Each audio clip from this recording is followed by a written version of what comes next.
Are you good? Are you ready? Don't you wish you didn't have to sit all day? It's tiring doing a seminar. You know, it's true. There's no way around it. You know, you're up here, you're talking all the time, and you're talking at breaks, and it's tiring. But in a way, it's a lot easier, because I get to move around. You guys have to sit in a chair all day long, which I also find tiring. So we'll do a lot of stretching and a lot of breaks and try and keep you comfortable. Are you all pretty comfy right now? Yes, good. Are you all ready for dog aggression? Yes. Good, good, good, good. Because it's such an important topic. I love this day for a number of reasons. One of the reasons I love it is that this is such a common problem, and some types of dog aggression are so fixable. And I don't use the word fixable very much, you know, but certain types of dog aggression have very high success rates for treatment. And how reinforcing is that, you know? It's really fun. Other types don't, and we'll talk about that, just so you can get even more of a handle on sort of a prognosis based on the type of problem that occurs. But if you look at dog aggression in general, dog aggression, I find it really interesting because when I first started Dog's Best Friend, which was 15 years ago, I saw, I don't know, maybe 10% of the cases I saw were dog aggression. I didn't see that many. I really saw very few. And they are now half of the aggression caseload. I have, as the years gone on, seen more and more and more and more of them. It's now, aggression is about 80% of our caseload. The rest are phobias and, you know, thunder anxiety, separation anxiety, and fly snapping and obsessive compulsive disorder. But about 80% of what we see is aggression, and half or over half of that, depending on the month, is dog aggression. And I was thinking about that. I was like, why am I seeing so many more now? I mean, 15 years ago wasn't that long ago, you know? Why am I seeing so many more now? Are dogs becoming more aggressive to each other? And I don't think so. I don't know, but I don't think so. I think the fact that we're seeing these cases, and I'll bet this is true at Narnia too. I didn't ask Sandy, but my guess is, I know other people around the country have said the same thing. They see the same trend. And all I can do is guess about why. I'll tell you what my guesses are, and I actually think the fact that we're seeing so many cases is a sign of some good things, sort of ironically. There's some good news to this. One is that I think we're seeing so many cases now because people are no longer accepting dogs fighting with each other, and we used to. I mean, I remember when I was growing up in a suburb, Tucson and Phoenix in Arizona, excuse me, it was just accepted that dogs fight. You know, I'm 54, it was a long time ago. You know, and you would open the door, we lived in a suburb, and you would open the door and you would let your dog out in the morning. It was a big deal that we let our dogs sleep in the house. They usually slept in the porch, right? I should say this is somebody my age, right? and so we would let Fudge, the little terrier, cross out, and she would go pick up Chief, the rough-coated collie who lived across the dead-end, you know, cul-de-sac street we lived on. And they would go pick up Bruiser, whatever his name was, I can't remember, some big brown dog. And the three of them spent the day loose around the neighborhood. And that was responsible dog management, because our dog had a collar on, she had a license, she went to the vet, she slept in the house. We were like the most responsible dog owners in the world. But every once in a while, there'd be a dog fight. And it was like, well, you know, dogs fight. That's what they do. So I think we're not accepting it anymore, and I think that's good, because I don't think dogs have to fight any more than people have to fight. You know, there are cultures where people are fighting all the time. Boy, that sort of sends us right into a big political, like, whoa, get out of there, Trisha! You know? Whoa! Dive! But it's true that different cultures have different ways of resolving conflicts. And we do live in a culture, at least amongst us right now. If I get mad at you, I'm not about to start, you know, getting physically violent with you right now. And actually, in other cultures, that would not be completely out of the ordinary. Dogs don't have to fight in order to resolve conflicts. And I think what's great about our attention to it is that we're accepting that. And there's also a belief, which I didn't think there was before, that you can do something about it. And I think that's the biggest part of it, is that now people are starting to get, you don't have to accept this. I think before it was like, well, what can you do? They're dogs, you know? You know, I mean, when I grew up, what I used to hear all the time was, well, boys would be boys, you know. Mommy, you know, Timmy's spitting on me. You know, it's like, well, boys will be boys, you know. And dogs fight, and that's what they do. So I think it's good that people are not accepting this. I also think we're getting it more because dogs are out and about more. And I think that's great, too. We have dog parks. There's so many dog events. You know, it's way beyond conformation shows. There's agility and flyball, and people expect their dog to be polite in the neighborhood. And dogs are also restrained more in that lots of people, I think, I would argue responsibly, take their dogs on leash walks around neighborhoods, whereas years and years and years ago, those dogs just trotted around the neighborhood before. And how many people know dogs who are fine off-leash and aggressive on-leash, right? So obviously, I'm not saying they should be off-leash all the time, but I think that's another one of the many factors that sort of leads to this increase in cases. So, so it's great to have a day to talk about it because it really is a big issue. I think, how many people here have had a dog themselves who had some kind of dog-dog aggression issue? You know, I mean, yeah. So it's important to talk about. What I want to vaccinate you against is the belief or the hope, the desire, the dream that I'm going to answer every question every one of you have about dog-dog aggression. I mean, this is a week-long seminar. You know, we could talk forever about this. It's great to have a whole day, but I just want to warn you, by the end of the day, I guarantee you, half of you are going to be like, but, but I can't answer it all. But remember, if you were here yesterday, remember I talked about mastering, about taking a few topics and mastering them? That's what I'm going to do today. I'm going to talk about 2 types of dog-dog aggression, and that's it. But they're the types of dog-dog aggression that makes up 80% of my dog-dog aggression caseload. The entire morning, we're going to spend on dogs who are those leash bark lunger types. And they might be fine off-leash, and they might not be fine off-leash. But whatever, you're walking down the sidewalk in the neighborhood, or you're at a dog show, and another dog comes walking directly at your dog, and you have one of those dogs who starts, we're going to spend all morning on that because it's so common. How many people have had a dog or know of a dog who's done that? It's really common, right? And this is my favorite problem. This is my favorite aggression problem because it's as fixable as any serious behavioral problem I know. And we're going to spend all morning on it because I want you to master it. In the afternoon, we're going to talk about a much more complicated type of case, which is aggression between dogs within the home. So the morning is between unfamiliar dogs. The afternoon is between familiar dogs who all live together. Needless to say, that is far more complicated because there's so many factors. And that's the one, I just want to warn you right now, that's the one we're going to get a really good start on. I hope I give you a lot of great ideas about how to prevent it and manage it, but you're not going to leave here like, I know what to do for every single possible combination of dogs and problems that's going to come up, because somehow we can't do that in an afternoon, okay? What's fun, though, I think, what I love doing and I think people enjoy doing is the afternoon is going to be highly interactive. We're going to have one case study of within dog aggression. We're going to spend 45 minutes or more asking questions. We're going to do an intake interview as a group. Then I'm going to talk about some of the things I do sort of in a generalized sense for within home dog aggression. And then we're going to bring our volunteer dog owner back, and you are going to break into groups and come up with a treatment plan. So let's start. Let me see if there's anything else. Actually, I think I have a few announcements before I get into the meat of things, and then I'll just sort of totally lose myself. Okay, a few other announcements.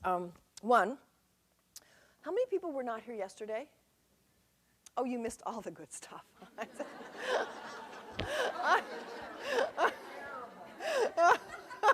sorry. I hope that's not true. I will do everything to make today really good and really worthwhile. So for those of you who were here yesterday, just indulge me. I'm just going to say a couple of things that are repeats. one is, first of all, I want to, okay, let's, what we're going to do next is we're going to watch a very short video, and I'm just going to let you know sort of what it's about so I can prime you while we watch it. This is a video of a bunch of dogs, I don't even remember how many, maybe 6 dogs, who fall in the category of the dogs we're going to be working with this morning. We actually have 4 dogs who are going to come and we're going to work with. We have 4 bark lunger, or dogs who are aggressive to unfamiliar dogs, as case studies. So we're going to work a lot of dogs today, this morning. But I want to show you a video that illustrates how many different types of dogs in different emotional states for different reasons can be dogs who are problematic to unfamiliar dogs when they're on leash. So yeah, so let's just get started. And Alta, if I ask you to freeze it, is that is that an okay thing to do? First see a rescue border collie. She looks a little Aussie-like, but she's a border collie. And you can turn, actually, the sound down. Thanks, Alta. And this is what I call the lock and load kind of problem. This dog, off-leash, gets into that posture and would go like a heat-seeking missile, move silently to another dog, grab them, and not let go. If you'd pause right there, I think actually is it easy for you to do, not easy, but can you do rewind? Is that all right? Do you mind? Or do you want me to do that? Okay. There you go.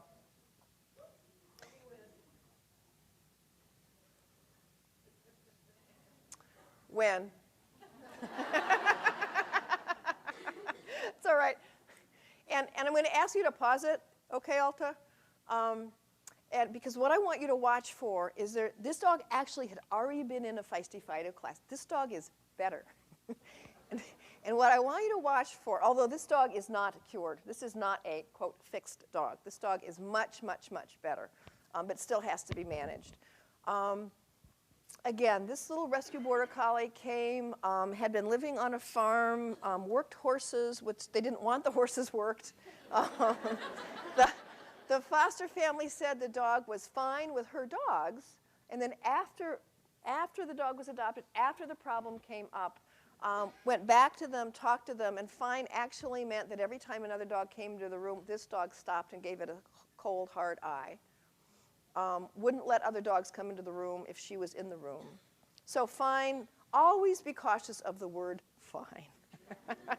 The word fine is a danger. It means nothing. But she didn't have any fights in this particular context. Dog was adopted by a lovely couple, articulate, intelligent, committed people who wanted more than anything a dog who was fine with other dogs, so that their house sitter, because they travel a lot, who has a dog could come and visit. Okay. Dog is wonderful with people, except the dog bit them in the calf hard, deep, hard mouth bite twice when it was being pulled away from this lock and load look at another dog. The dog never barked, never growled, but would get in this intense sort of border collie stalking posture, very almost predatory-like. This is not sort of a normal border collie, you know, like I'm going to look intense. This was almost predatory. And when they tried to restrain the dog redirected, turned, and bit their leg, and bit it hard. They were bad bites. And the times the dog was loose, as I said, acted on this. Shot to the other dog, bit it, and had to have its jaws pried open. What I want you to watch is, believe it or not, this is better. What I want you to see is there's a point in time where this dog starts to lunge forward, which is the beginning of her, you know, just like bang forward. And I want you to watch for her to stop herself, because it's a really important action to get, because it needs to be marked and reinforced instantly when you see it if you have this kind of a dog. So if you go ahead and play, watch her to, she goes into her lock and load, she sees the dog. Oh, there it is. And there's going to be a point in time where she starts to go forward. It's really subtle. Sorry about the camera work. There. No, was that it? Was that it? Just keep watching. I don't think that was it. That was it. That was it. That was not the leash that stopped that dog. That was the dog itself. This is who she was focusing on. This is Makara, who's one of those high arousal cattle dogs. That's Julie. Makara's owner has done just a wonderful job with her. She's just came from the word go as one of those advanced model dogs. She's just super high arousal. I want you to watch the different body postures. We're going to have that border collie walk up to her now focusing on her. Watch her mouth and her tail. And watch how profoundly different. Oh, there's the dog. You're going to see just a huge difference in body posture and presumably then internal state between Makara. Yeah, and she's seeing the other dog. Watch her tail, up, down. You already saw it went up, it went down. Open mouth pant, open mouth pant. The dog is slowly approaching. And she's, okay, did you see her stop breathing? Closed mouth. That closed mouth, could you pause there? That closed mouth is so important. You're going to see it later this afternoon on another video. You see a dog, that means something, all right? The dog is alerting onto something. And it doesn't always mean, it's not negative necessarily, but it means something really relevant to the dog has happened, the dog is targeting and focusing on. And it is often associated with something negative. It's often associated with something problematic. If a dog is happy and relaxed, then rather than doing, they're going to do, and then run over to, right? So if she saw another dog and she had nothing but happy, relaxed feelings about it, she would be and trying to strain forward, but her mouth would be open. But no, Makara does. And it was, did you see two things happened? One was there was a short pause in breathing. And we replay just the last couple of seconds. You're being so good about this. I will. I kiss the ground you walk on. And it's true. Okay. Go ahead and play there. And watch for the first time she does a little breathing hitch. You can see the breathing pattern. That's it. Now she's going to start again. And there goes offensive pucker. And now she's got an offensive pucker. See the corners of the commissure, the corners of her mouth are forward. See, she's pilo-erected. And look at her tail. It's everywhere. It's up. It's down. It's around. It's over. Makara is just a hurricane. Pause for a second. Makara is a hurricane of emotions. And that's why this is a lot about arousal. This is a lot about arousal. Makara is not a dog who particularly wants to hurt another dog. Makara is very different than the border collie. The border collie is like a dangerous dog who wants to hurt other dogs. Makara is just beside herself, you know? But clearly problematically. I mean, you don't want to be in dog class with, you know, dog who's bark lunging like that, right? It's just a little bit of a problem. Yes? All the body language to me indicated offensive aggression, except the pilo-erection went all the way down to the rear. Yes. So there's some ambivalence there? There's lots of ambivalence. One of your colleagues made a really good point. She said all of the body postures related to offensive aggression, except the pilo-erection went all the way down to the rear. Does that suggest some ambivalence? There's some talk about different meanings of different areas of pilo-erection. I've never been, I don't know if it's true or not. Some people say, well, if they're pilo-erected on the shoulders, it means one thing. If they're pilo-erected on the rump, it means another. I've never actually seen a study that made me feel like, okay, we know this, you know. It sounds more like speculation. I love to speculate. I just need to be clear about what's speculation. But what we do know is that pilo-erection is associated with arousal, pure and simple. So you can see dogs who play with their fur up. They're fine. They just always play with their fur up. And it means a level of arousal, however, that you need to attend to. Anytime I do see a dog playing with their fur up, I'm like watching them, you know. And that might be a dog where I'll sort of stop. Okay, let's do a little play stop. I like to have play sessions with puppies, and then everybody stop for a second. And then play sessions, and everybody stop for a second. Because sometimes, you know, I went to a fight and a hockey game broke out. You know, you just get that arousal buzz. So what I know about her pilo-erection is that Makara is easily aroused and highly aroused. And did you see her tail brush? Wasn't just, It wasn't just behind her neck. It was all the way down to her rump, and her whole tail brushed. And she's really aroused. And that's sort of Makara. She's easily aroused. She's a highly reactive dog. I'll tell you, I've met quite a few cattle dogs who sort of fit in that, and I just always want to say, can you buy a herd of cattle? You know, some people you suggest, they're cheap. There's tennis balls, there's Kongs, there's an $11 toy, there's a little stuffed $15 squeaky toy, and then there's a ranch, Buy an expensive toy for your dog. Okay, so that was Makar. The next dog you're going to see is Fess. And Fess is a dog who was in our classes. He took puppy 2, and in intermediate, around mid-adolescence, he started bark lunging at other dogs. And I want to just tell you a little bit about the history about him, because I just find it so interesting. Not only do I want to tell you some history, but I want to tell you a little bit of what's happening here. His owner, obviously, you can see, is off to the side. What he is reacting to with his tail up and an offensive pucker, nice place to stop, Alta. And a lovely little offensive pucker. Remember, the commissure forward is related to offense, backward is related to defense. He is reacting to my dog, Luke, who is an intact, now 12-and-a-half-year-old male. He was about 11 then. Luke is Gandhi. Luke is a natural alpha, but he is extremely benevolent.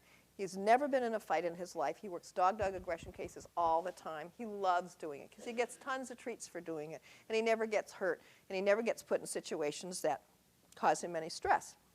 His job is to just lie down when I tell him to and stay there no matter what happens till I tell him to, and then move around in space as I tell him to. So come forward, go backwards, go right, go left. So I can just have him loose off leash while I attend to the dog. And so, thanks. And so he's right here, and he's maybe 20 feet away. And what you need to know about this is, I think it's the first time, I can't remember another time, where Luke started to walk past. And again, there's a good 20 feet between them, and he's done this for years, you guys. And he thinks it's fun. And he got to the corner of this building, and he went. He didn't want anywhere near this dog. He didn't want anywhere near this dog. And you watch him, and you'll see he doesn't look that bad. He didn't look great, but we've all seen dogs who looked worse, doing like full tooth displays, and they look really scared. He doesn't look that bad to us. Luke was just like, I am not going near that dog. So go ahead and play some more. Again, high level of arousal, offensive pucker, everything forward.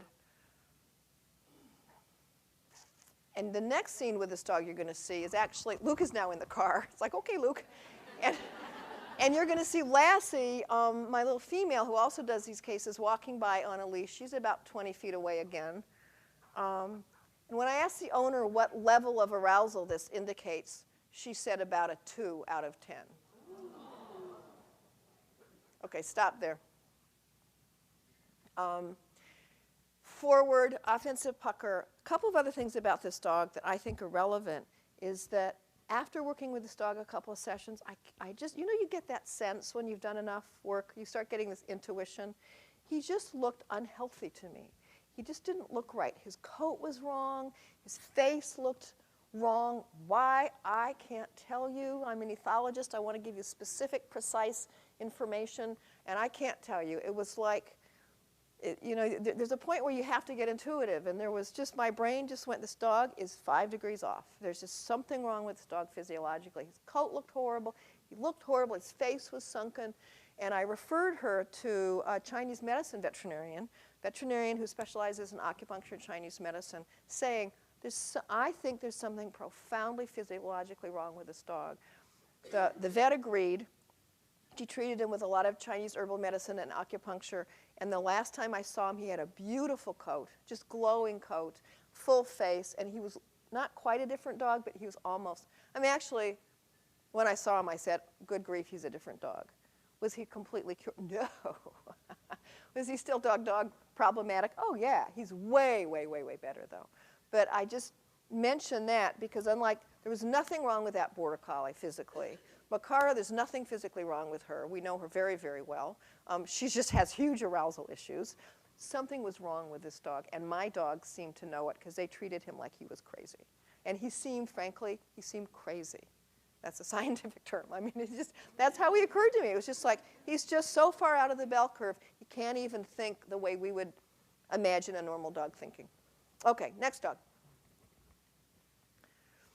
That's your 2. This is Eli, and this is a 1 out of 10. Eli can do a full tooth display and bark lunge, but like most boxers, when he goes unbelievably fast.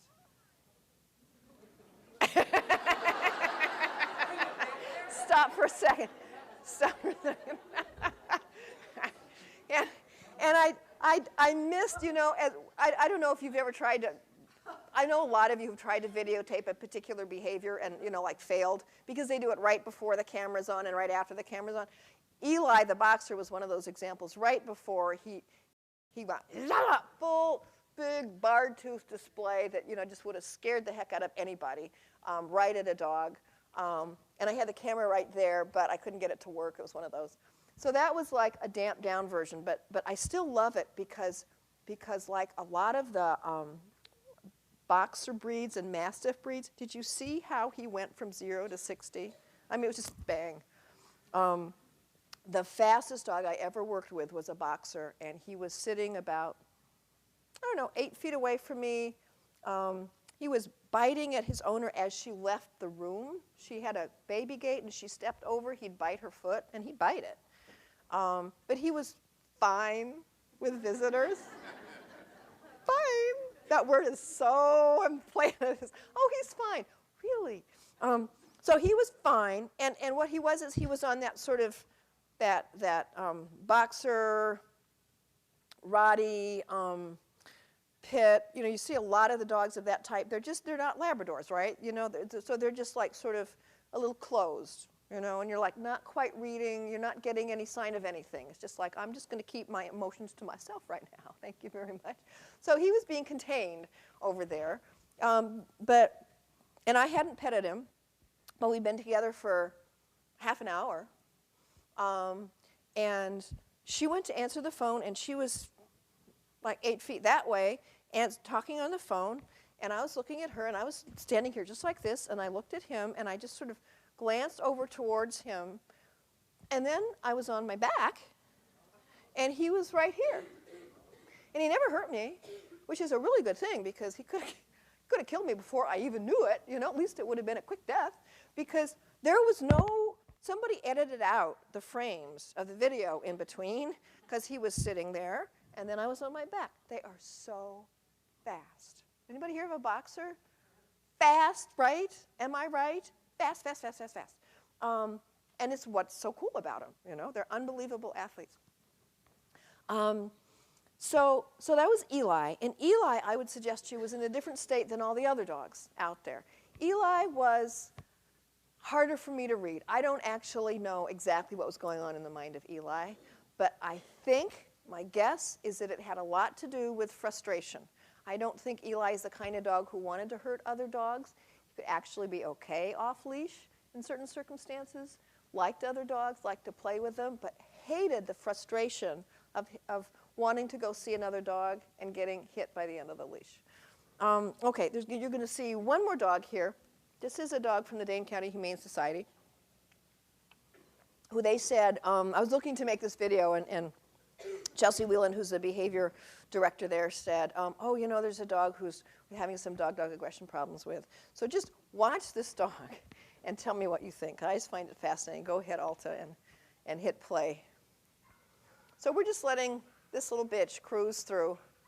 And she basically is like, hello, hello, I'm a dog. Are you a dog? I'd like to smell you. Hello, hello, are you a dog? Uh-huh, I'd like to smell you too. Uh-huh. And so we sort of started out like, okay, this is the dog with dog aggression problems, you know? It's like, uh-huh, okay. So she's just, you know, going down the aisle, just sort of sniffing, I'll sniff you, I'll sniff you. And we're all sort of like, well, you know, I don't know, I guess there's really no problem right now. Hello, I'm a dog, I'm wagging my tail. Now watch that.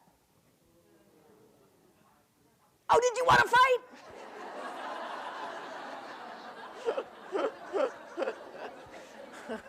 You can stop there. You can stop the video there and go ahead and turn the lights back on. So here we have a whole range of dogs. And basically that last dog, as far as I was concerned, came from the streets of Madison. There's a huge dog fighting problem in Madison, Wisconsin, believe it or not.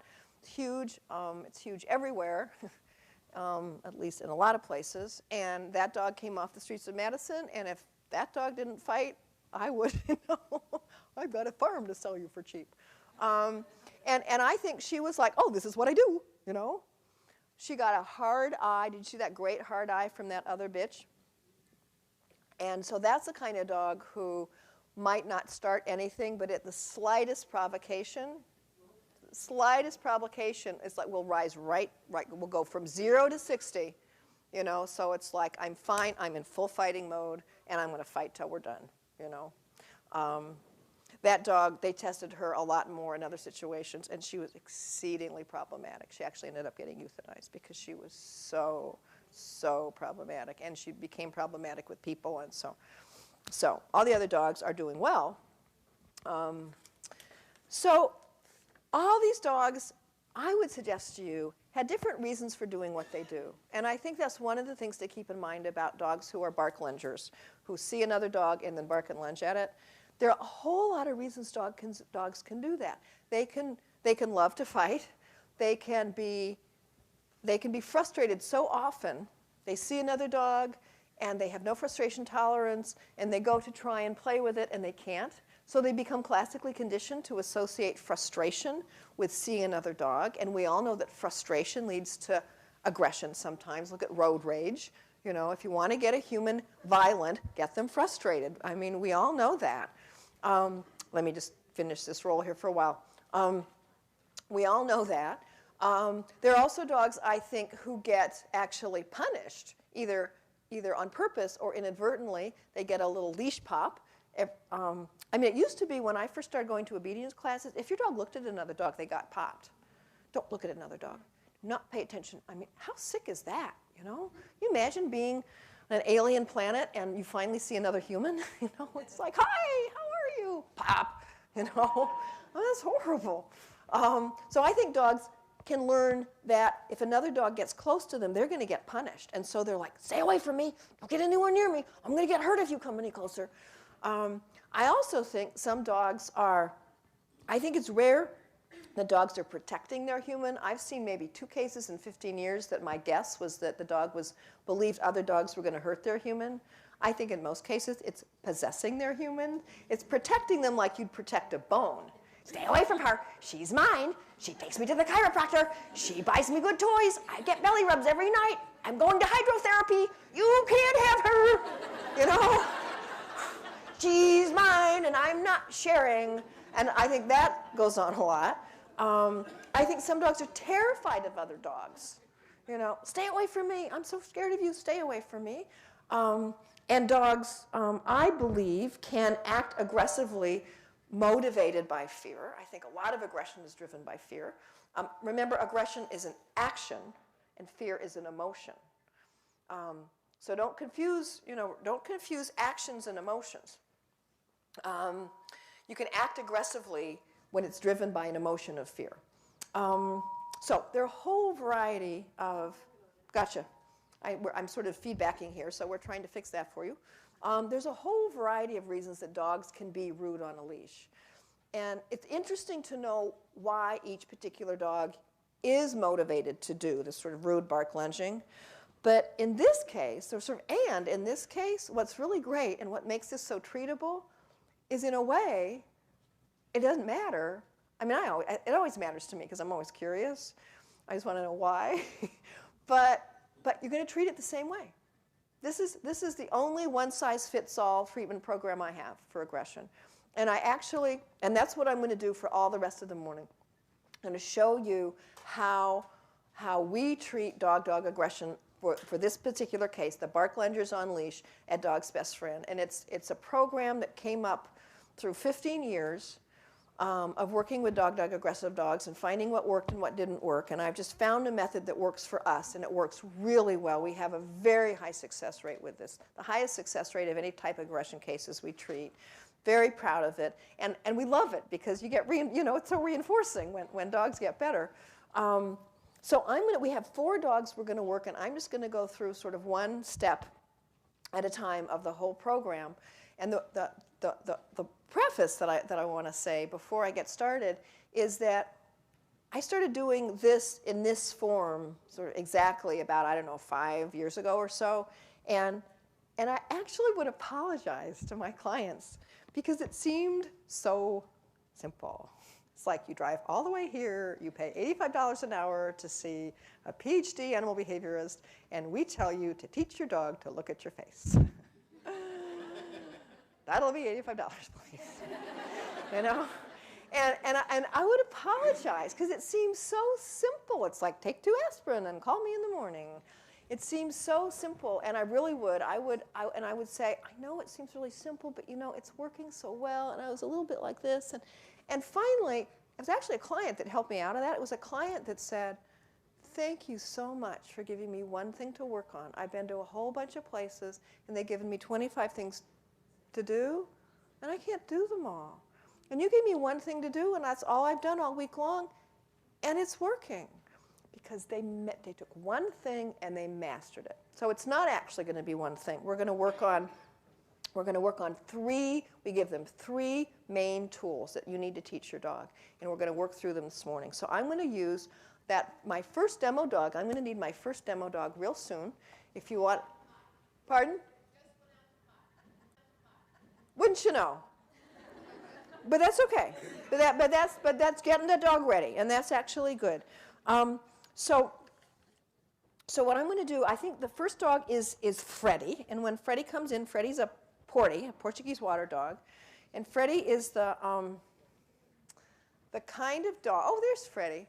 And do you know, Sandy, what I forgot to do, actually, I need to ask the audience because I actually forgot something that's, well, hi, Freddie, extremely important, which is I need a volunteer who has a dog who we can use as a bait dog,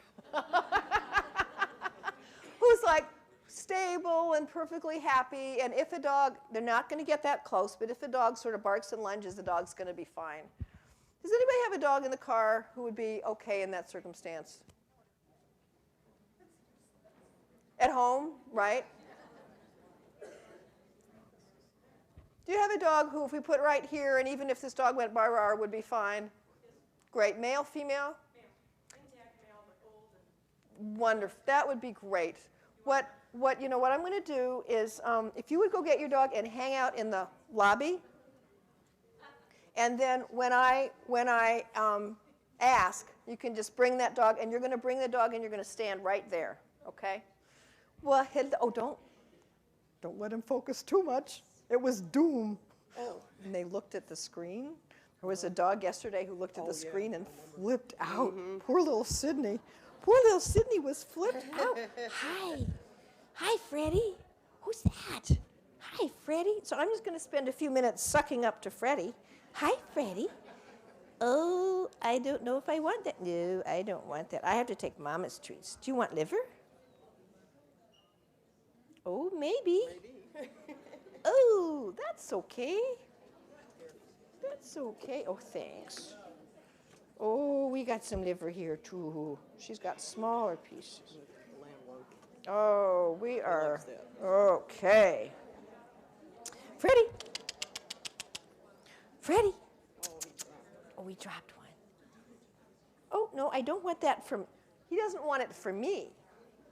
He wants it from you. Hi, sweetie. Oh, there you go. That's better. That's better.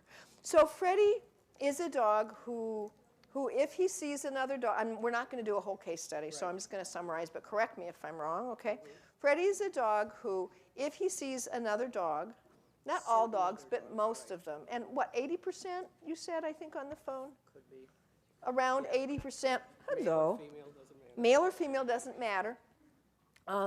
Sees another dog, stiffens. and then might bark and lunge, right? Stare, yeah. And then Especially stares. If the other dog stares. If the other dog locks eyes with him and stares back, then he reacts to it, okay? So one of the things, actually, before we go any farther, that I should sort of vaccinate you all about, is warn you all about, is this is a day on dog-dog aggression. So you might expect to actually see some dog-dog aggression. I hope not. I do. I really hope not. And I will guarantee you that at least one person will complain to me at the end of the day, those dogs weren't really aggressive. If you want to see aggression, and I love that. It's like, you don't know what aggression is. And I have a dog who would eat your face off. But here, I'll just tell you what my philosophy is, and you might disagree, and that's fine. It's just that you have to do what you have to feel okay about when you're lying in bed at night, you know? And I don't want to wake up at 2 in the morning feeling bad about something I did. So here's my seminar philosophy. Number 1, first, do no harm.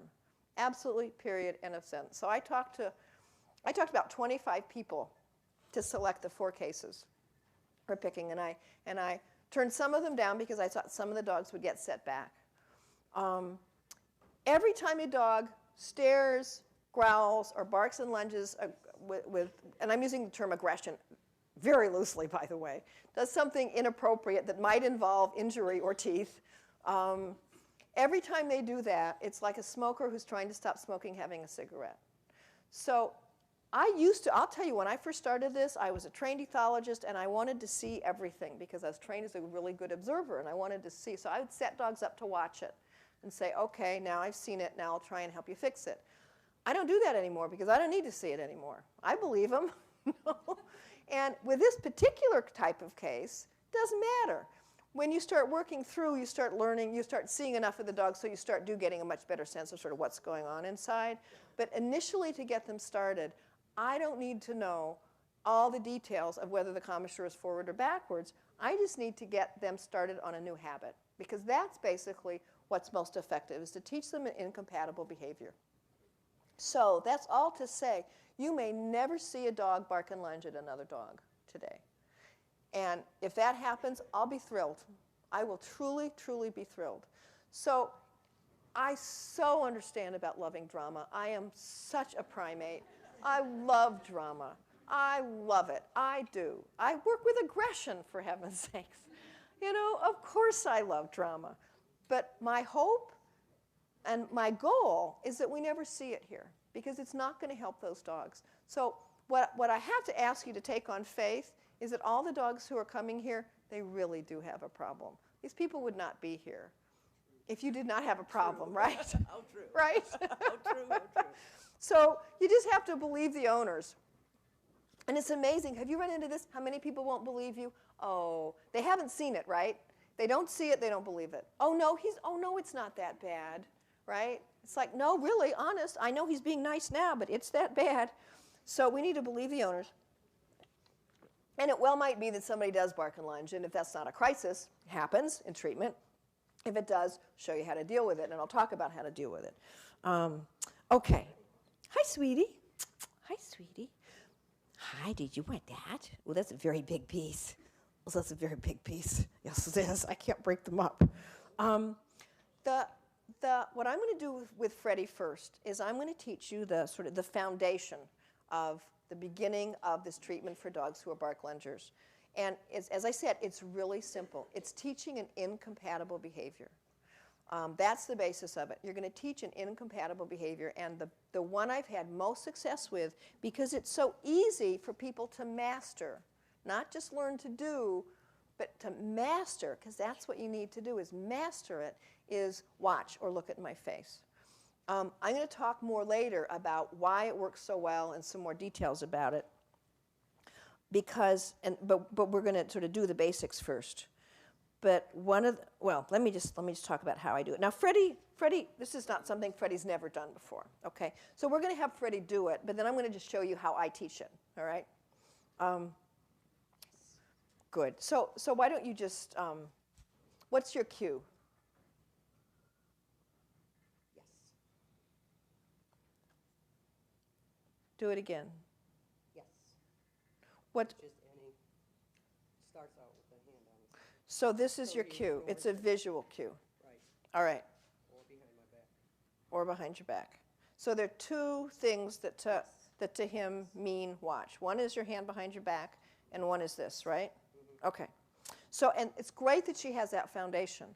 What I'm going to suggest, just a suggestion, but what I would do is I would put that great behavior that she's trained really well on an acoustic cue, because I want her to be able to say something like watch. I'll just use watch. I want her to be able to say watch when he's ahead of you looking at that other dog. And if he's looking at another dog and you do this, he's not going to see you. Right. Right. So, I mean, this is a great way to, here's a distraction, look away from it, look at my face. That's a great way to teach watch, but I want you to switch from a visual to an acoustic. Make sense? Yes. Okay. So, let me make sure, can I just borrow? You stay here. Does it want that? Does it want that? Let me just show you how I do it, and it should be really easy because he's, might be really hard. Okay. That's a good boy. Hey, Freddie, look what I got. Look what I got. What a good boy. What a good boy. Are you okay with watch? Yeah. Do you use anything that sounds like that we could confuse him? No. That's all right? Okay, good. So I'm just going to do it a couple times with him. I'm just going to work him. For those of you who weren't here yesterday, I'm going to just concentrate on the dog, and then I'll talk to you about what I was doing. Pretty. Watch. Good boy. Okay. Good boy. Good boy. Watch. Good boy. Good. Okay. So I'm waiting for him to look away from me. Watch. Good boy. Good boy. Okay. Is it all right that I'm using okay? I say yes. Yes, all right. Okay is a release for Yes, got it. Okay. Got it. Well, okay, actually, I do want to release. Okay. So is okay your release? Because it is a release. It's not a marker. Right. So I'm not pretty. So when I say okay, I'm not marking. I'm saying you can stop watching my face now. It's like stay. Stay is stay and then release, right? So when I say okay, what I mean to him is you can take your eyes off my face now, all right? Pretty. Watch. Good boy. Good boy. Very good. Good. Good. Okay. Now, a couple of things. Let me just sort of talk you through this. Because this is one of the things that it looks, when you do it, it looks so easy. And one of the things, pretty, I need to warn you about, actually, you just hold him for a second and I'll chat. I'll sort of go back and forth. One of the things that if you're working with a client with this, or if you're doing it yourself, I want to vaccinate you, it looks too easy to even need your attention. Big deal. You say, watch, they look at your face, you say, okay, you give them a treat. Ah, I can do that. Well, you know what? It's like a lot of things in dog training is that you tell a novice dog owner to do this and they don't do it right. Because it's not easy. Because it's a sport. You need to learn how to move everything at the right time in the right order. And until you've entrained a motor pattern through all those gray cells, it doesn't happen so easily. So the process is, first you say whatever your cue is. Watch, some people say. Look, some people say. Make sure it's a nice, punchy word. I like W's. Those of you who are older know Barbara Woodhouse, a British dog trainer from a gazillion years ago.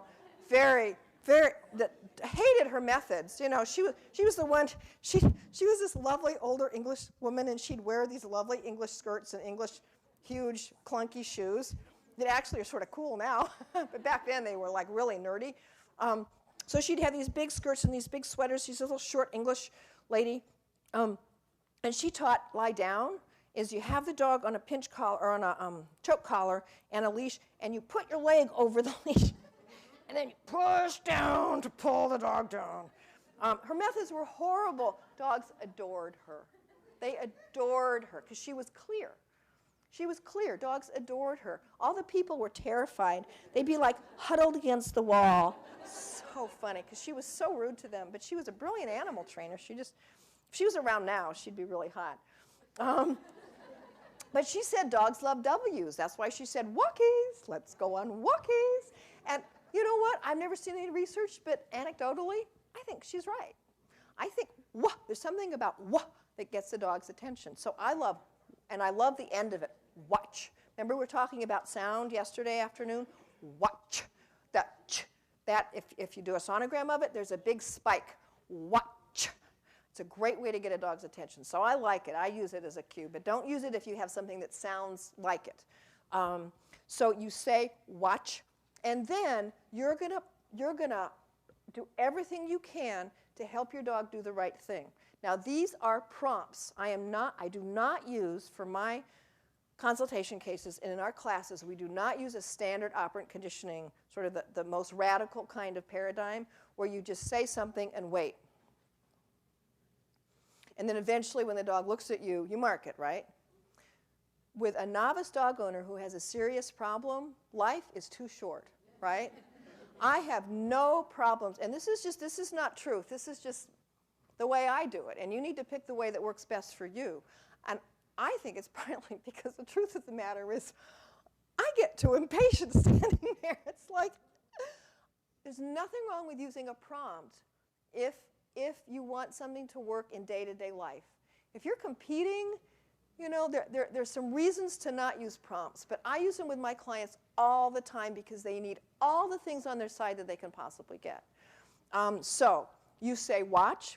If the dog does not turn and look at your face, you use a couple of different ways of getting them to do so. One is acoustic. Some people can't click or smooch. Clicks are best. Looking at the speaker, hi, sweetie. Clicks are best. Smooches are good. Some people can't do that fast, though. So don't just say, well, now you have to click, because they'll end up like, and they can't do it. Pick something you can do really fast, but again, those short, rapidly repeated notes with lots of edges on them. Lots of sort of abrupt beginnings and edges to get the dog to pay attention to you. So you make short, repeated little sounds. This is, again, only if you need to. You use vision. You can move a little bit. There's nothing like a little movement to get a dog's attention. You also use the best kind of communication for a canid. You use chemical communication. You use smell. And this is the hardest thing to teach novice people to do. So I will tell them, if you can't get your dog's attention, move towards the dog, put the treat right by their nose, a half an inch away, and then lure them back up like a donkey in a carrot. And this takes tremendous amount of coaching, because I can tell you after 15 years, when you tell people to do that, what they do is go, and the dog's looking the other way. You know, you have some people who are kinetic learners, if it's appropriate and they're not offended, you have to actually take their hand and say, all the way to his nose, good. Okay, now practice, all the way to his nose, good. Because it's just not part of our repertoire. Our repertoire is to stand there and get louder and louder and louder. That's our primate. We talked about this yesterday. That's the natural default of a human, if you don't get their attention, is to say the same thing you said before, but louder, right? Doesn't work, and all it does is increase arousal on those really high arousal dogs. What if you start yelling at Makara? All you do is buzz her up. Fess, all you do is buzz him up. That Pit, all you're going to do is buzz that dog up. So the three things that you explain to people that you use are sound, movement, and a food lure. So you've got them looking at your face, and hopefully you don't even have to do that, right? Hopefully you say watch, and they turn and look at you. As they're turning their head, and again, the timing is critical, you start saying, I say good dog, and that's it's sort of a marker, but it's a reinforcement. I mean, I condition praise as a secondary reinforcer. So when I get a new dog, as I feed it, I'll feed a dog 25 treats in a row, and rather than clicking, I say, good dog, good dog, good dog, good dog, good dog, good dog. So my dogs become classically conditioned to feel good when I say good. I always have my mouth. I am so absent-minded. I guarantee you I'll forget my clicker or the whistle or the whatever, but I can't forget this because it's attached. So I always classically conditioned a secondary reinforcer of good dog. So as they're looking at me, I say, good dog. And it also moves your face and makes you interesting. You know, why would they watch your face if you're like, you know? So it's, and I'm very animated, good dog, good dog, good dog. Lots of, create as many wrinkles in your face as you possibly can. Good dog. Then you release, and you release very quickly. Release very quickly. The duration is not the issue here. It's the turning of the head. And think of it, you can put yourself in a dog's shoes. It's helpful to be anthropomorphic here. If you're totally focused on something, if I'm really interested in you, and I'm having this great conversation with you, and somebody comes up behind me and says, Tricia, I'm just as likely to not turn my head and say, just a minute, we're chatting, right? Just a minute. That's what they're saying. Just a minute. There's a dog I'm dealing with over here. I'll be with you in a minute, you know? And you're out there talking to them in the back, and they're like, just a minute, you idiot. I found a fish with maggots in it, you know? It's like, I swear that's what dogs are. Oh, just a minute. So the hard part, you're writing in the middle of a really tough report, or you're right in the middle of doing something that you're really focused on. And the hard part is turning your head away from it and looking at that person, because when you turn your head away, you turn your attention away. And that's why part of why watch works so well.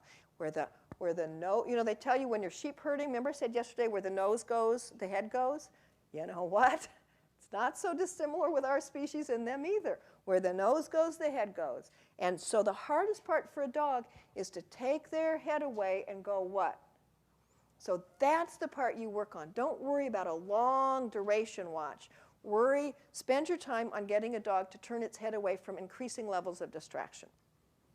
After you release, and again, initially very fast, after you release, you pause. And this is not intuitive either. And here's why I think you need to pause. I'm going to do it without pausing. And I want all of you who were here yesterday, and those of you who weren't, I want all of you to figure out which signal. I'm going to give a visual signal and an acoustic signal. I'm going to move. Well, I'm just going to do it. I'm going to just release without a pause, and I want you to watch and tell me what you think is the release signal, okay? And think about vision and think about sound. Can we pause? What could he think the release signal is? Absolutely. If you played that back in slow motion, I give you a 90-95% probability statement that what actually happened first was this.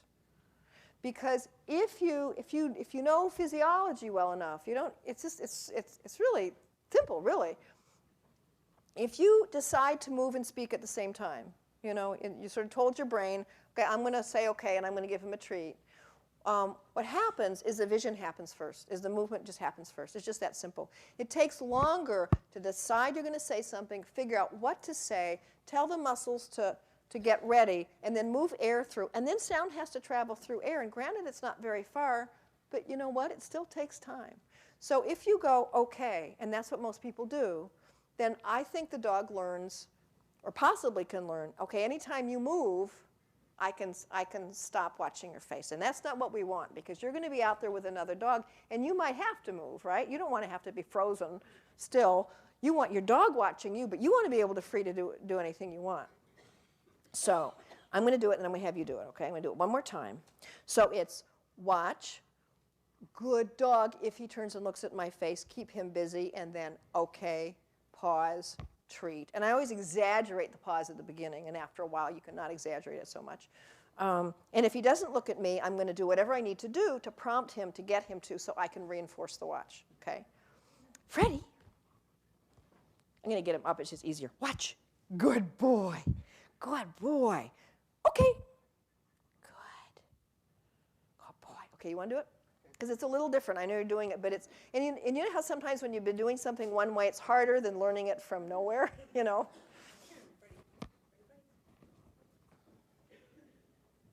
And I'm going to, okay. Very good. Release. Good. Nicely done.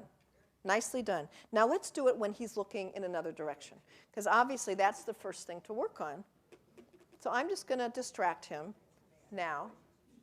So as soon as I distract him, and then As soon as he's looking away, I want you to say, watch. And by the way, I would suggest, and it's going to be different for different dogs, but in general, if I needed a generic statement, I would say don't say the dog's name first. Just say watch. Because you don't always have time to get out Freddie, watch. Sometimes it's just watch. You just need it that fast. Okay? Now, Watch. what's she supposed to do? Wait. And stop. And this is of course you are, bless your heart. She was I like, admit it. and that's what's going to happen. And bless your heart. And good for her. Good for her. No pressure on the leash. Yay. So what her brain was doing was going, don't do this, but what do I do? And so remember how I said it looks easy? Yes. And when you do it, I promise you, it's not. And this is one of the biggest problems with it, and it's one of the biggest problems with behavior, is, there's no MRI, there's no long Latin terms for all the stuff that we do, and people think it's so simple, but if you don't practice it, they can't do it right. So don't worry that it's not working for us. So that's okay. So yes, so there are three things you can do. You can go click, click. You can move a little bit, and you can also take your treat, which is ready in your other hand, and you can swoop, sorry. Into his nose. Exactly. Okay. All right. And, oh boy. And that actually, well, we'll talk about that in a minute. Because I think, no, and not like that, that's bad, he shouldn't do that, but in terms of why he's doing that, I think he's actually getting a little, things didn't go, I think he knows things didn't go quite right, but I might be making too much of it, I don't know. Freddie, oh, gonna mark, Freddie. Freddie. I just got a sense. All right. Watch. Yes, very good. Excellent. She did great. And there are a couple of things, yes. Now my brain works. That's all right. That's all right. That's good. And did she do it exactly? No. But did she do the thing we were talking about right? Yes. Remember that we have to shape people like you do, like you do dogs. I see so many dog trainers who are so good about teaching a dog one thing at a time, but then a person practices and there's like, no, that was right, but that was all wrong. So what I love about what you did is you responded to him not looking at you, and you did just the right thing. So let's practice that again, and that's all I want you to work on is if he doesn't look at you, what are you going to do about it? Okay?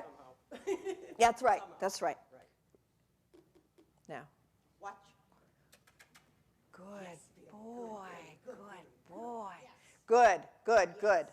And she didn't have to work too hard that time, right? He's starting his third time. He's a smart dog. He's starting to learn it. So that was great. Work on that first part. Now, a little bit more coaching is the end part. You're doing what just about every human in the world does, including me. Yes, including me. I have to fight this. I have to fight it too. Watch. Watch.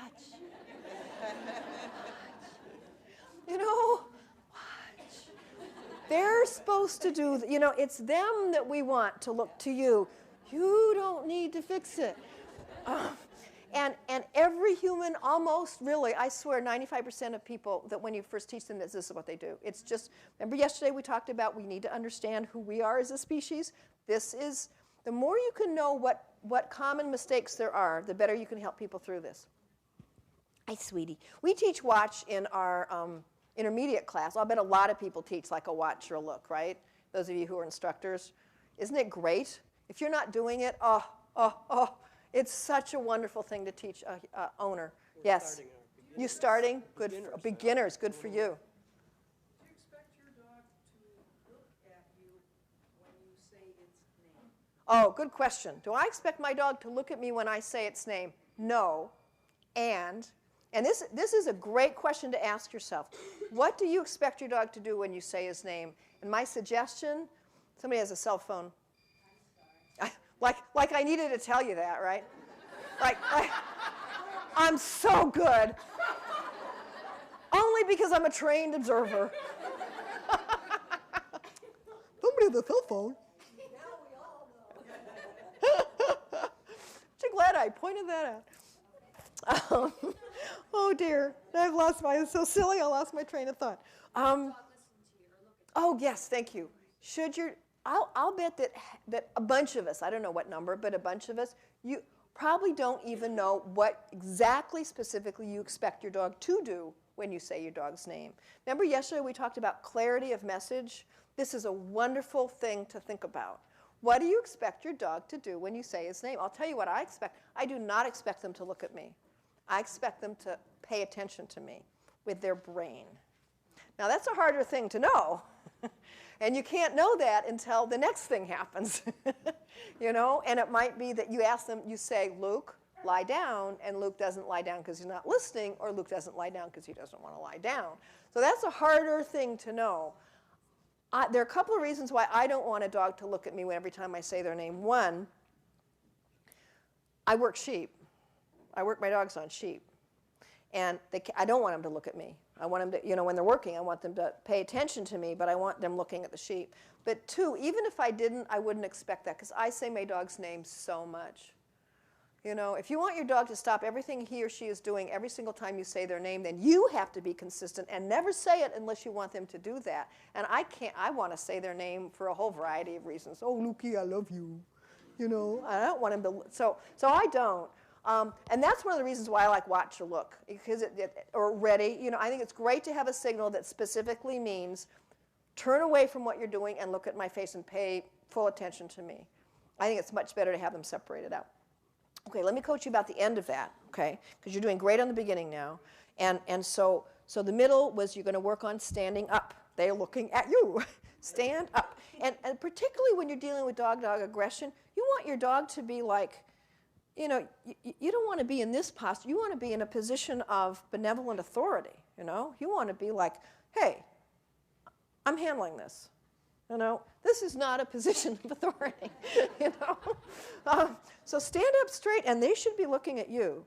And then, when you say release, you were doing a nice job of that. And it was, okay, pause, and treat. And by the way, a very good question that I'm often asked, that I ask myself too, is why don't you give the treats while they're watching? Because I give treats while they're on a stay, right? And there's a really simple answer to that. Because they stop watching. You know, they're watching your face. You have a treat, and you say, and you go, treat, treat. Their eyes follow the treat. And it's just like, it doesn't work. It just doesn't work as well. You can get great watches without ever giving them a treat.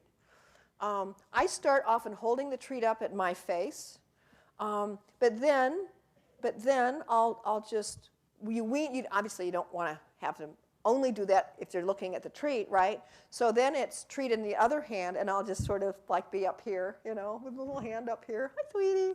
And then it's, hi, sweetie, good dog, good dog, good dog. So you wean them off of having a treat right by your face. All right. Now what we're going to do is our other dog in the lobby. Oh, it's right here. Cool. Okay, it's now about 1:15. So just a second, what we're going to do is we're going to work on that. Again, understanding that this is too soon, right? You know? Obviously, the progression is, and I'll talk more about this after break, but simplistically, the progression is first they work on watch with no distractions. It's like teaching stay, no distractions. Then it's work on watch, and this is a good 2 to 3 weeks of concerted work. They work on watch with an increasing level of non-dog related distractions. Do not say this around a dog. You do something else around a dog in the interim, which I'll talk about next. And then eventually step 3 is then you start asking a dog to watch every time he looks at another dog when he's in that on-leash situation. And every time he looks at a dog, you say watch. And we'll talk about that more after we work through this first part. Yes, you had a question? I want to make sure that I understand. Sure. She wants to understand. Yes. So then the sequence of events is you issued the watch command. You gave the They can't hear, so I'm going to repeat what you're saying because otherwise they'll be like, right? So the sequence of events is you issue the watch command, yes. yes, and then you issued a release command. Okay. Is that what you were using the okay command? And after you reinforce the dog for watching your face, okay. I shouldn't have said okay. First you say watch, then you respond to what the dog does. If the dog looks at your face, you say good dog, good dog, good dog, to keep them watching your face. If they don't, you do what you need to do to get them watching your face. Then after they've done that for a certain small number of seconds, then you release with whatever you say, free or okay, yes. Then you pause, then you give them a treat. And you pause and give the treat. Correct. Now, they're still watching you at this point. Not necessarily. She said they're still watching. Once you say okay, they may or may not be watching you. What okay means is do whatever you want. So they don't have to turn their heads away. I don't care. It's like stay. You can say okay, and if they want to stay there, it's like, I don't care.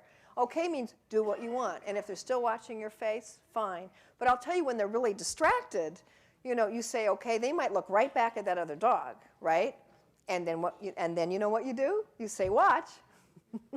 And what happens is they start looking at that other dog less and looking at you more, because what they start to learn is every time I look at that other dog, she says watch.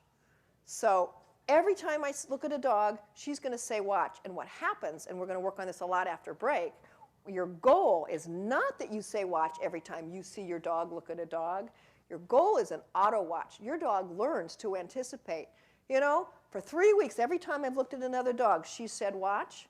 I don't need to wait for the watch. I'm going to look at her face before she says it. Dog, I'm going to look at her face. That's what you want. And that's what you want all the time is an auto watch. Are you rewarding for that then, for the auto? Yes, and I'll get to that. Okay. So just sort of, this is one of those, like, if I was you, I'd have a lot of questions, but I'm going to answer a lot of them. I'm doing this sort of step by step, and what a lot of you who are good dog trainers are like 10 steps ahead of me. Well, what if, what if, what if? I'll probably answer most of those what ifs as we go along, okay? So just ride the river for a little bit, okay? So what we're going to do is we are going to stay right here, and I'm going to ask the other dog to just appear, and don't go there yet, because I want you prompted. Actually, we might have it already. As soon as Freddie looks at that dog, I want you to say watch. Now, if he doesn't do what we worked through, and because he hasn't had these 3 weeks of interim training that he should have had, right, before he was asked to do this to another dog, if he will not pay attention to you no matter what, I want you to turn and walk away. And don't ask him, just go, okay? Because ideally, you would have more distance between dogs. This is way too close, but we just don't have a setup where we can do it better. So are you in a position where you can actually move easily back over here? And by the way, if he reacts, I might say go back, and that means disappear, okay? So go back is your disappear signal. He knows there's a dog there, and that was actually a fine time to ask for a watch. He's you know. So go ahead and just no, see it? See, he's all ready. Yes. He knows there's a dog there.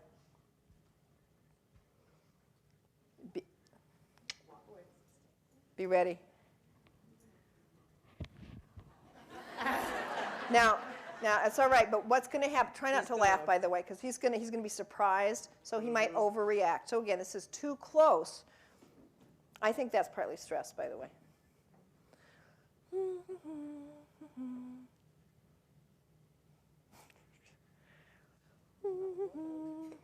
You're not a bloodhound.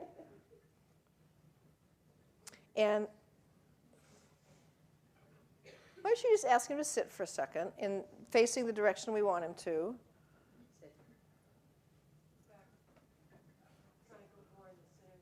There, watch. What? Good boy, good boy. Good boy, good boy. Good boy. And she didn't even know to say okay, and I don't care. You know, I don't care. We're shaping this, right? Good boy. So that was a combination watch and turn, you know. That was a good boy, thank you. Okay, that's it again. Ask for it again. Oh, very Good boy, good boy. Come out a little bit more. And can you guys, yeah, I want you to be, stop there, stop there, stop there. That's way far enough. Watch. Good boy, good boy. Oh, very good. And what I was doing is I don't want him to hit the end of the leash. It's really important. You can't always have this happen. Watch. Good boy, is be sure he's not responding to the leash. It should be to your watch signal. So if you have to go to him, What I like about him is he was still capable of taking the treat. Some dogs who are really highly aroused, it's like, I don't want to treat anymore. But You see, know, that I'm too dog is- excited. That dog is still. And that most of dog his is still problem on, is with moving. she said, most of his problem is with moving dogs. It's always with moving dogs, okay? So you always want to start it so that the dog can win. You start with the lowest intensity that you possibly can, meaning the dog is way far away, or they're not moving, or they're way far away and not moving. With some dogs, it's like the dog is 2 blocks away and they're on a downstay, you know? And that's the most the dog can handle. If the dog is up, the dog won't take a treat or play with his ball because he's too aroused, too much adrenaline. But he's okay. We're all right. We're lucky. We're right on the borderline with him because he will take a treat. He's not so aroused that he won't take a treat anymore. I want you to work on it. But he did. Did you see him stiffen? I saw that. Or we all sort of agree. If you didn't see him stiffen, buy the videotape.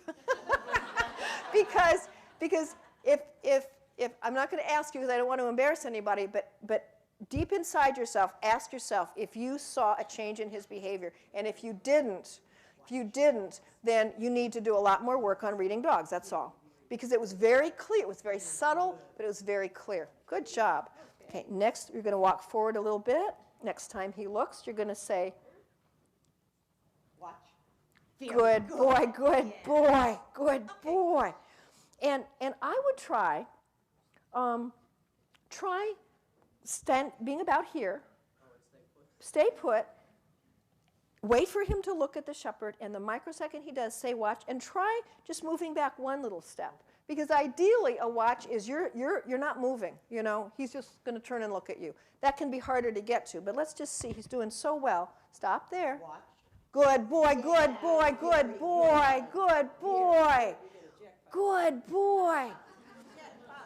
And right now, I just want to take a moment to acknowledge, I know she's not releasing.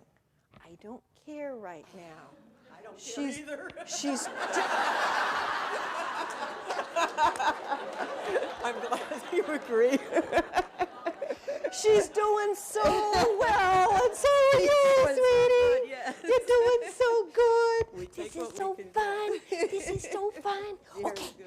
Oh, this is fun. Okay. Okay. Gonna work on it a little bit more.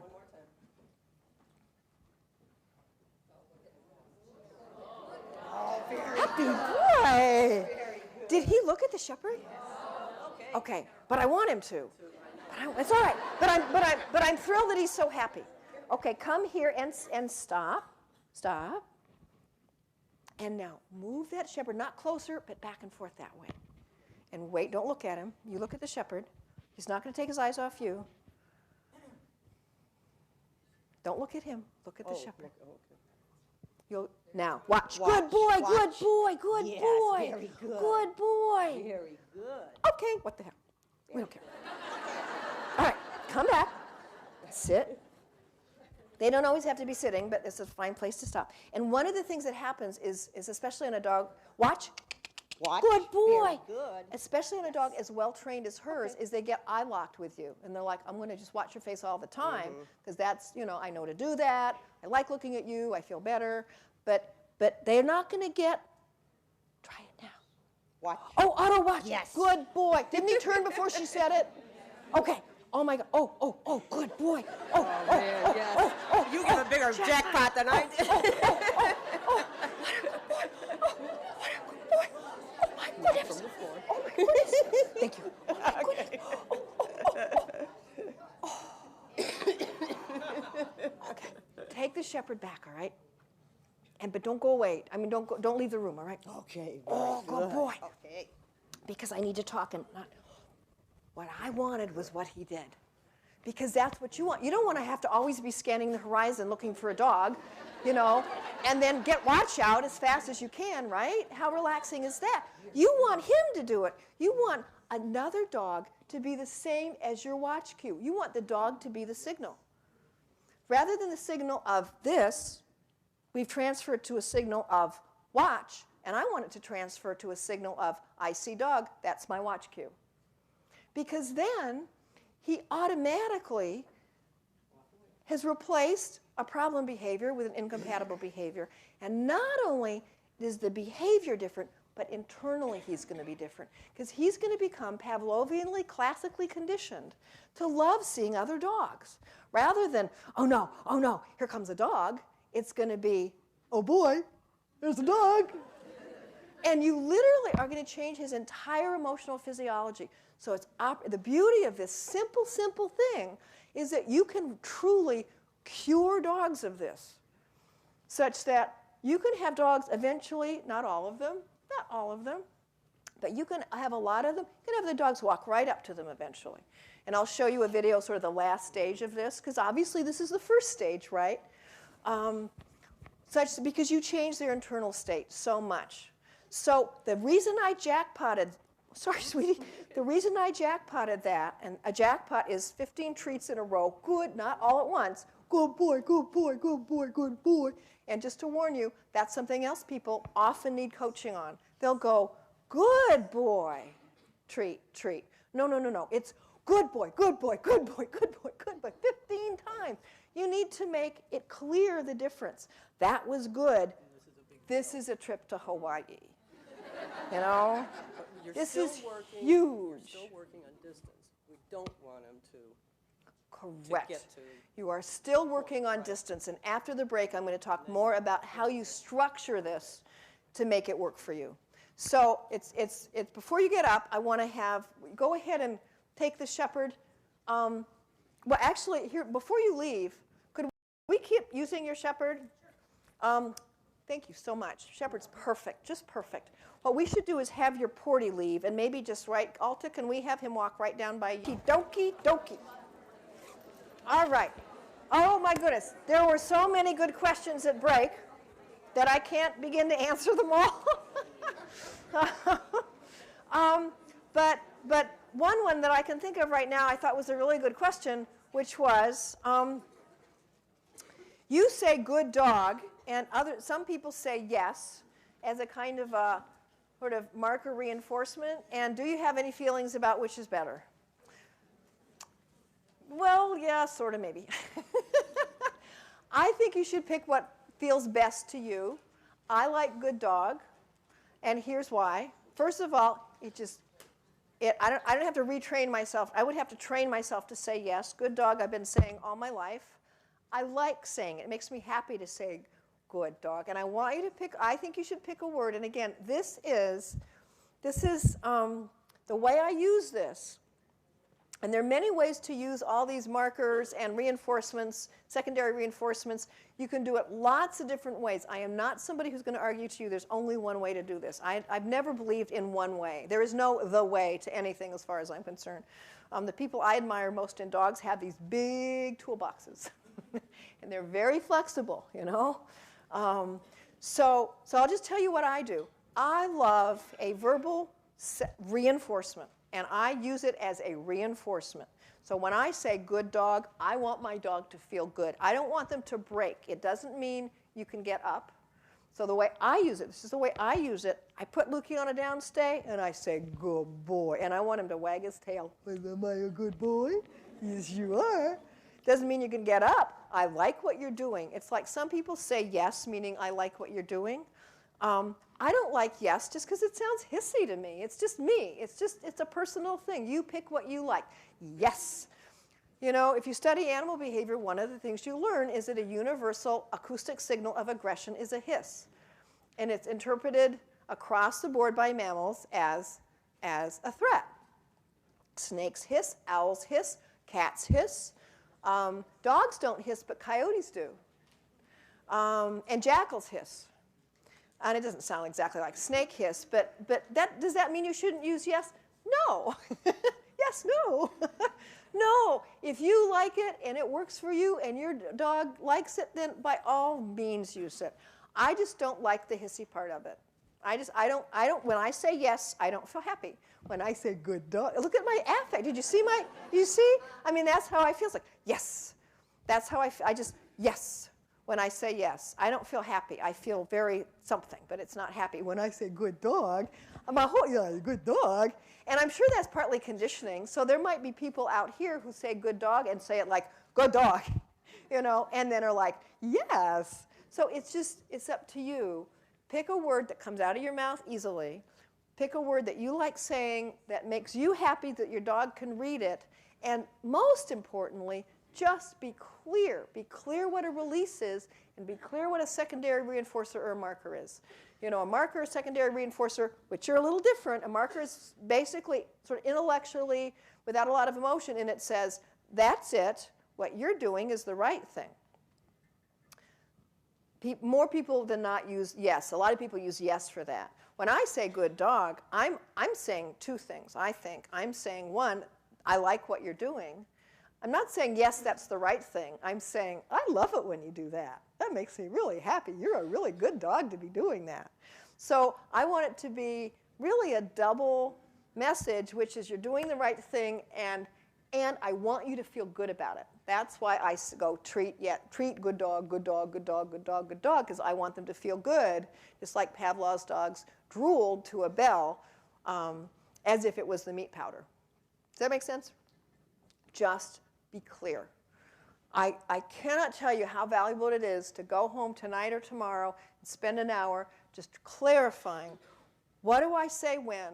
What does it mean? What do I expect my dog to do? And what does my dog think it means? Because it's just really a valuable process to go through. Okay, so let me talk about how to actually structure what we were doing with Freddie. We're going to work more dogs in a minute, but I want to talk about how you actually structure this. Because obviously this is not ideal. Let me just emphasize again, I said it before, but it's really important. The progression is, first you teach a dog a really solid watch with no distractions. That could take like 2 sessions maybe. No distractions, right? First of all, that's hard to do. The lowest level distraction possible. And then, so that might literally be 1 or 2 sessions. With a completely novice client where they're working on the actions and the movements and a sort of a goofy dog, it might be a week. Then they're going to spend X number of weeks, depending on the dog, on distractions, starting with the lowest possible level distraction you could think of. And it's very useful, by the way, it's extremely useful to take a half an hour and just write out situations that would fit into one of at least 3 categories. Low-level distractions, moderate distractions, heavy-duty distractions. All of these are not dogs. All of these are non-dog related. And you can do it. You know, it's sort of a do the math question. And so one of the things you can do is just notice everything that happens during the day, and then that evening write down what category it would be in. Low-level distraction. We're out in the backyard, and there's a noise that I know is a noise my dog isn't particularly reactive to, that he's going to turn his head and sort of check out. It's not a super loud noise. My dog sees a person walking 2 blocks away. Low-level distractions, right? Moderate distractions. There's a squirrel, but it's way across the street. It's really 100 yards away that my dog sees. High-level distraction. There's a squirrel right there, you know? So you work your way from low-level distraction to higher levels. And this is the part where most people break down. This is the part where everybody says, and I hear this so often, I tried that and it didn't work. Well, how did you try it? Did you try it such that you and the dog mastered the signal such that no matter what's happening, your dog will do it by this gradual, incremental process of asking your dog to do it under increasingly difficult levels of distraction? We do it all the time in sports. We do it all the time in school, but most novice dog owners do not do it. They go from, as I said yesterday, from watch in the kitchen by the dinner bowl to watch. You know, I just had a client. I went through this entire, I thought, careful description with them. And I saw them a week later. They came to my farm. We were going to work with my dogs. They were hoping that it was 2 weeks later. I was hoping they were ready to work with my dogs. And I said, how did it work? And they said, oh, you know, we're not doing well at all, because he was great in the house, but you know, we went outside and there were, you know, you know how I told you that there are 2 German Shepherds down the street who every time he sees them he goes crazy? Well, they like surprised us. We were like walking to the corner and we didn't see him. They came around a building. They were right in front of it, and I tried it, and he was just horrible. You know, and it's like, it's not intuitive. Don't be mad at people. This is just what humans do. This is just what we do. Don't just help them. Know to coach through that. This gradual step-by-step progression is what makes it work, just like you progress in sports slowly. So after you get a dog who will do this 90% of the time when they're distracted, a relatively high level distraction, then you start it with dogs. And you can actually overlap sort of these steps. You can overlap step 2 and step 3 a little bit. Because you're going to start asking a dog to watch the second they see another dog when the dog is, 3 blocks away, a really long way away. You want to start with the lowest level doggy distraction that you can. And the levels of distraction, and write these down. I might have them in your handout, but I don't remember, to tell you the truth. But the levels of distraction, the ways you can moderate or modulate distraction are first distance. And that's your best. That's distance is the factor that is most on your side. So what that means is you carefully think about, you thoughtfully design the first time you're going to ask your dog to watch when he sees another dog. It's your friend's dog. It's your trainer's dog who has said, you've arranged it. You're going to stand by the oak tree 2 blocks from, and ideally it's not even in the neighborhood where you live. It's off territory. So the best thing is you go to somebody else's place. You go to your trainer's house. You go to your friend's neighborhood where you know there are going to be no loose dogs, right? It's not always easy. Set up a place, if you can, off territory that's safe, no loose dogs. If you can't, then do it on territory. When the time when you're least likely to see other dogs, your friend is by the oak tree 2 blocks away, and they're going to be, the dog's on a sit-stay. And you're going to be walking towards them, and as soon as your dog sees the other dog, you're going to stop and say, watch. Good dog, good dog, good dog. You're going to walk forward a few more feet. Watch, good dog, good dog, good dog. And then you're going to turn back around and go back again. And you're never going to go closer than, say, 1.5 blocks. And then the next session, you go 1 block or 1 1/4 blocks. And you gradually work your way up closer and closer. That's just distance. Another aspect that you can use to modulate intensity level is movement. Freddie's owner said, he really reacts mostly when they move. Well, they all really react mostly when they move. So when I start working dog aggression cases with my dogs at home, my dogs are on a downstay. And the first movement we have is the problem dog moving towards the target dog. It's much harder for that dog, the problem dog, to be standing still and have another dog come to them. So I introduce that later in the sessions. Depending on how the session goes, it might be not till session 2 or 3 with my dogs that I will introduce my dog moving. And the way I do it is I've just worked really hard. I don't compete in anything anymore. I spent all my time having dogs who can help me do what I do for a living. And I'm just incredibly proud of them and just wish like heck I could get a ribbon for it. No, I'm teasing. I'm not laughing, just teasing. But really, I really wish I wish people could see this. I should videotape it. I haven't gotten good videos yet. But so I will lie Lassie down on a downstay, and I have the dog. I have Freddie, and me and Freddie's owners are all here, and Lassie's 60 feet away, and I'll say, Lassie, lie down. So that meant Lassie got up, 2 steps, lay down. And the microsecond she moves, Freddie is going to look at her, and her owner is going to say, watch. And I've stopped Lassie, so Lassie doesn't keep coming. And that's one of the biggest mistakes people make, is that other dog, the target dog, keeps coming. The dog, you ask for a watch, and the dog is doing great, but then they look up, and the dog's 10 feet away from him. So one of the ways to reinforce Freddie for watching is to have that other dog stop. See, if you look at me, that dog will stop, and you'll get a treat. So you gradually work on them come to you, you come to them. The last phase is where you combine movement of both dogs together and distance. So that you have both dogs moving this way, and then you turn around and go this way, turn around and go this way. But you start that by having the dogs have lots of distance between them. So I just worked 3 cases like this yesterday. I had my dog at that end of the room.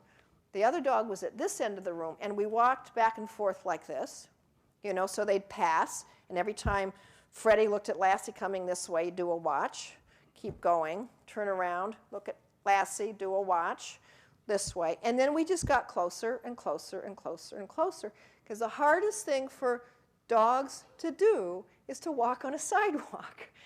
Because that forces them to walk directly at each other, which no polite dog would do. That's one of the things I love about Turid Rugas' stuff, where she talks about how dogs do this arcing around each other. You know, they don't ever do this because it's rude. They do this.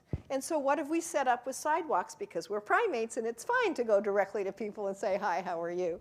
So that's another thing you can do, is you can do a lot of arcing. So as you get closer, you let them arc and encourage them to. They're on a leash. They can't do it on their own. There's nothing wrong with, as they start to get close, you both sort of move away and do a half circle. Nothing wrong with that. And then eventually you get flatter and flatter and flatter until you can get a dog who can have somebody walk right by on a sidewalk. And this is very successful if you have a client who's willing to do this. We have Feisty Fido classes to help people, because one of the problems is, how do you find these other dogs? So I have a lot of clients who work privately with me, and what I've learned is they need to come for lots of short sessions. So they'll come to my farm for like 20 minutes. Doesn't cost them that much. They're only there 15, 20 minutes. That's all you need. Come back a week later, we do another 15, 20 minutes. Ideally, you do it 2 or 3 times a week. That's ideal. So that's one big piece of the treatment plan. But that's not enough. That's the watch plan. But you need more than that. You actually need 2 other things. What do you do if your dog gets over his head, and no matter what's happening, he's not going to watch? We're going to work on that. We just call it a U-turn, for want of a better word. And we're going to work on that with the next dog. And then last, we're going to talk about, or in depth, we're going to talk about, what about those loose dogs? Well, you know, obviously it's never happened to any of you, right? You know, what do you do? Your dog's being perfect, and they're usually behind these loose dogs who are usually sort of galumphing retrievers or something, you know. Usually there's an owner going a block away and having no control over their dog whatsoever, going, it's okay, he's fine, you know. And you're standing there going, no, it's not. You know?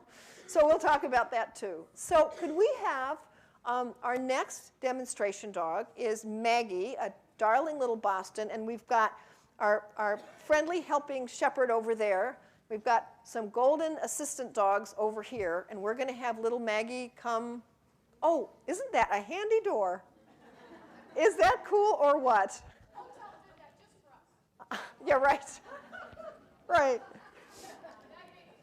And if you believe that, you're right, that would be the first thing. And again, you're just going to have to believe us that Maggie likes to get in trouble. Yes. Oh, hi, sweetie. Hi, sweetie. Oh, I don't got. Oh, that's better. Hello. I'm all eyes. Who's that out there? Hi, sweetie. Hello, darling. You're a good little girl. Yes, you are. You're a good little girl, aren't you? So, is Maggie one of those dogs who goes after every other dog, or? Yeah, she will leave some of the really teeny tiny dogs alone, but other watch than out. that, Good girl. Good girl. The biggest dog in the world. but for the most part, yeah, she's pretty indiscriminate. Is she? Okay. And what's the worst she's ever done? She will go after them. She will lunge right at them, and Has she ever connected? I have not quite let it get that far. Good girl. She tries, and then I pull her right off. Okay. So she. Rah, rah, rah, rah. Yeah. Okay. Hi, sweetie. Hi, sweetie. And does she know a look or a watch? I think she does, doesn't A little she? bit, yeah. We've been working on that a little bit. Good girl. Okay. I'm going to teach Maggie something really different. And then I'm going to talk about how to combine those 2 things, okay? So I'm going to teach it first, and then we'll bring out our very friendly, sweet, darling shepherd who's going to help us out. And so what I'm going to teach you, you just hang out there with Maggie for a minute. What I'm going to teach is just called a U-turn, for want of a better word. You can say whatever you want. We just call it a U-turn. And this is, if you think watch is simple, oh, is this simple? It's called you turn and go the other way. Rocket science of dog training. And you know what? People, you have to teach people to do it. Yes, she's going. Yes. You just went through that with some clients. You'd think this was the simplest thing in the world, and you know what? It's not, because it's not our default inclination. Our default inclination as a species with a dog who is barking and lunging, you know, I have a dog here and they're barking and lunging, is to stand still. Most importantly, face the problem, look right at the problem, and then try and talk your dog through it. No, or sit, or down, or oh no, or please stop doing humiliating me, or the human is right here. Remember I said dogs go where your feet are pointed? Well, here you are, right facing this problem, dog, and what are you conveying to your dog? Let's just target that dog. I'm right here with you. I'm your pack backup system. And the more you want to bark and lunge, the more loud I'm going to get, and I'm going to start yelling at you. And we know what yelling means. It means I'm all aroused and excited, and yet sort of scared and don't have a lot of authority. And so you better get more excited and aroused, because obviously I can't handle this. Because I'm going, no, no, sit down, please. Did she sit? Hi, sweetie. Hi, sweetie. Hi, darling. Do you know, who was it who said that dogs can't ever understand a signal if it's embedded in a sentence? It's a higher level of training, but so that's very impressive, sweetie. Okay, so I'm just going to show you what it looks like, which is the simplest thing in the world. But again, you have to coach people, and in my experience, it often takes 2 or 3 sessions to actually get them to do this right. And so this is all it is, and you teach it again with no distractions. Can I borrow them, Ms. Maggie? Ooh, don't get to jump on me. No, you don't. No, you don't, sweetie. Hi, darling. Hi, darling. It's the simplest thing in the world. Hi. Hi, sweetie. So we're going to be walking this way, and I'm going to say, turn. Good girl. And did you hear how I said turn? I want you to condition your dog to get used to hearing your voice a little scared and panicky, because that's when you're going to use this. If you're all cool and calm and everything's going well, you can do a watch, right? This is for when you're walking down the street and the dog shows up on the other side of the corner, all of a sudden, bang, you know, sort of like, oh, shoot, there's a dog in front of me. And you're going to go, turn, bang, and just get out of Dodge. This is just about, we are getting out of this. But you're getting out of it with tremendous, definitive authority. I am taking over here, baby. Turn. Good girl, good girl, good girl, good girl. And what I'm hoping for, although it doesn't always happen, what I'm hoping for is that she will not hit the end of this leash. So initially, see, I'm helping her. Again, I'm doing the same thing we did with watch. I'm bending down. I'm giving her a bent knee visual cue, which is a great way to get a dog to turn around with you. I don't know why. I think it's because their head is closer, and they can see. It's a real clear visual signal. Maggie. Hi, sweetie. Maggie. Turn. I'm going to do it in slow motion. Good girl, good girl. Now, obviously, you as soon as you can, you get out of doing this, right? You know, and I always can tell people I've worked with who never quite made the transition, because you see them in the dog park, you know, and they're doing heel or something, and they're like Charlie Chaplin, you know. It's like, stand up now. So the goal is to work towards, come on, Tootie. Oh, you're a very good girl. You're a very good girl. Yes, you are. Turn. Good girl, good girl, good girl. Now, if she does hit the end of the leash, even though I'd rather she didn't, I still would like a dog who's conditioned when they do feel that leash. You know, when I say hit, I mean the leash becomes taut. I want them conditioned to associate that with something good, not something bad. So these dogs are the second, and I see them, they're like fine until they feel this pressure on their neck. And sometimes, by the way, that's an injury. Always something to look at. Always be sure they've had a really good, careful veterinarian check. Maybe a canine chiropractor. You feel this leash tense up, and they're, hey, sweetie. So you're almost counter-conditioning that, in that If they don't turn and there's a tiny bit of tautness, you're actually going to condition them to turn away from it, come to you, and get the treat. Hi, sweetie. So that's it. That's all it is. But here's what happens when people are actually doing it with a dog, is they'll get to the turn part and they'll say turn, and, right? And I literally have to say go, go, go, go. Good girl, good girl. You're a good girl. Okay. Do you want to play? Sure. Do you want some goodies? You have some. Got one. She's ready. Okay. Okay. So what you're going to do is just once you walk one step past that last line, I want you to say turn and just go the other way. And as soon as she turns her head, again, good girl, good girl, good girl, and then a couple strides and then a treat. Okay? Maggie, come on. Come on, girl. Go, go, go. Good, good, good. Here we go. Good. That's good. I loved how you did that. I would say turn a little punchier. Okay. Turn. It's not a quick turn, you know? There's still some crumbs. It's okay. Let her do a little vacuum job there. Okay, Maggie, what I got? There you go. Okay. And just be and yeah, have the treat. Over here. Yeah, don't be starting to lure her already, because that's not the context in which you're going to need it. You're going to be just walking down the street. She's ahead of you, right? Okay, off you go. It's okay. She can be sniffing. It doesn't matter. Good, good, good, good. And I would bend all the way down so she doesn't have to jump up to get the treat. Okay, do that again. That's really good. And Come here. Okay, Maggie. Let's go. Let's go. go, go, go, go, go, go, go. and okay. That last one wasn't so good. No, but that was okay. She sort of threw you for a loop. Let me see if she'll do that with me.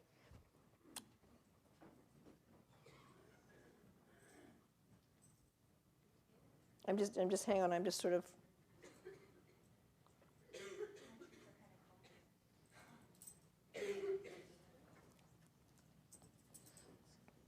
If they're really obsessed, if you have time, let them obsess for a second, you know? One of the most impressive things I ever saw, or that impressed me the most, was, what's the name of the woman who does freestyle? Sandy, Border Collie? Sandy Davis? Yeah, she's just awesome. She just does, Dancing with Dogs, just awesome. And she came out to do a performance, and she's like one of the top 2 in the country. She's just awesome. And she came out to do a competition performance, and her Border Collie wouldn't focus on her. And the music was started, and she was just getting to start her routine, and you could see her dog was like air sniffing, and over here, and she said, stop. And she said, what is it, honey? And they walked over, and the dog went, and then she said, okay, ready now? And I just adored her. I just adored her for that. Rather than, no, listen to me, pay attention to me. Oh, good girl. Sniffing wouldn't be a bad thing for her to do if there was another. No, not necessarily. It's not a horrible thing to do. Better sniff than bark and lunge, right? Now, if on the other hand, sniffing is like, I don't want to have to deal with all this, and I don't want to have to deal with you, and I'm going to use this as displacement behavior, then it could be a problem. Turn. Good girl, good girl, good girl. When you move away fast.